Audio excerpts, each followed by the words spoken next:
China just dropped a bombshell that the world isn't ready for. Welcome to Defense Firepower. Today, we break down why this upgrade matters more than you think.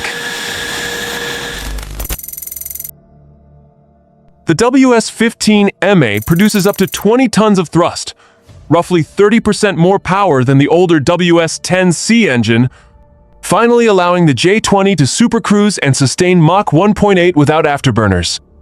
That translates into a massive 2,000-kilometer unrefueled combat radius, easily covering Guam, Okinawa, Singapore, and northern Australia. It also features single crystal turbine blades, a metallurgical breakthrough previously exclusive to U.S. engines. This tells us Beijing may now have mastered technologies once seen as decades out of reach, dramatically reducing its dependency on Russian or imported propulsion tech altogether. In June 2023, the WS-15-powered J-20 made its maiden test flight, and by late 2024, China formally confirmed the engine had entered early mass production. These upgraded jets, informally called J-20A, now feature diverless stealth inlets designed for radar reduction, shark tooth exhausts to scatter radar returns, internal bays delivering up to 6 PL-15 missiles with 200-300-kilometer reach. According to Chinese sources, over 220 J-20s are already operational. With 2 assembly lines now active, annual production is projected to reach as high as 45 aircraft by 2026, meaning Beijing could field 300 and 5,400 stealth fighters by 2030. That rivals America's entire combined F-22 and F-35 presence in the Indo-Pacific. With the WS-15, the J-20 can finally match the Raptor in raw thrust to weight and altitude performance. However, America's F-22 still holds decisive advantages in sensor fusion, electronic warfare, and combat-proven reliability, flying up to 70 hours between faults, compared to just 15 hours for early WS-15 engines.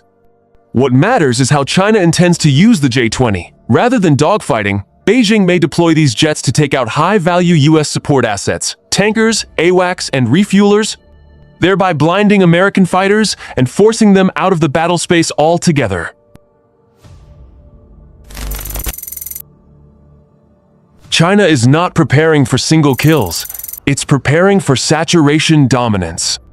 Imagine 300 J-20s, supported by KJ-500 early warning planes, satellite ISR, stealth drones, and a stockpile of PL-15 and next-gen PL-21 hypersonic missiles. In that environment, even the best U.S. fighters can be overwhelmed. A major RAND wargame found that even with a 10-to-1 kill ratio, the U.S. might still lose air superiority over Taiwan once China's production outpaces American availability. With Beijing's defense budget projected to exceed $315 billion by 2027 and R&D growing 7% annually, the warning is obvious. America's era of uncontested skies may be ending. The United States is already responding, accelerating the NGAD 6th-generation fighter, upgrading F-35 Block 4, and dispersing assets across the Pacific Deterrence Initiative.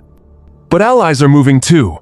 Japan is doubling its F-35 fleet, Australia is investing in long-range KC-30 refuelers, and the Philippines is reopening bases to U.S. access. The question is no longer, is the J-20 better than the F-22?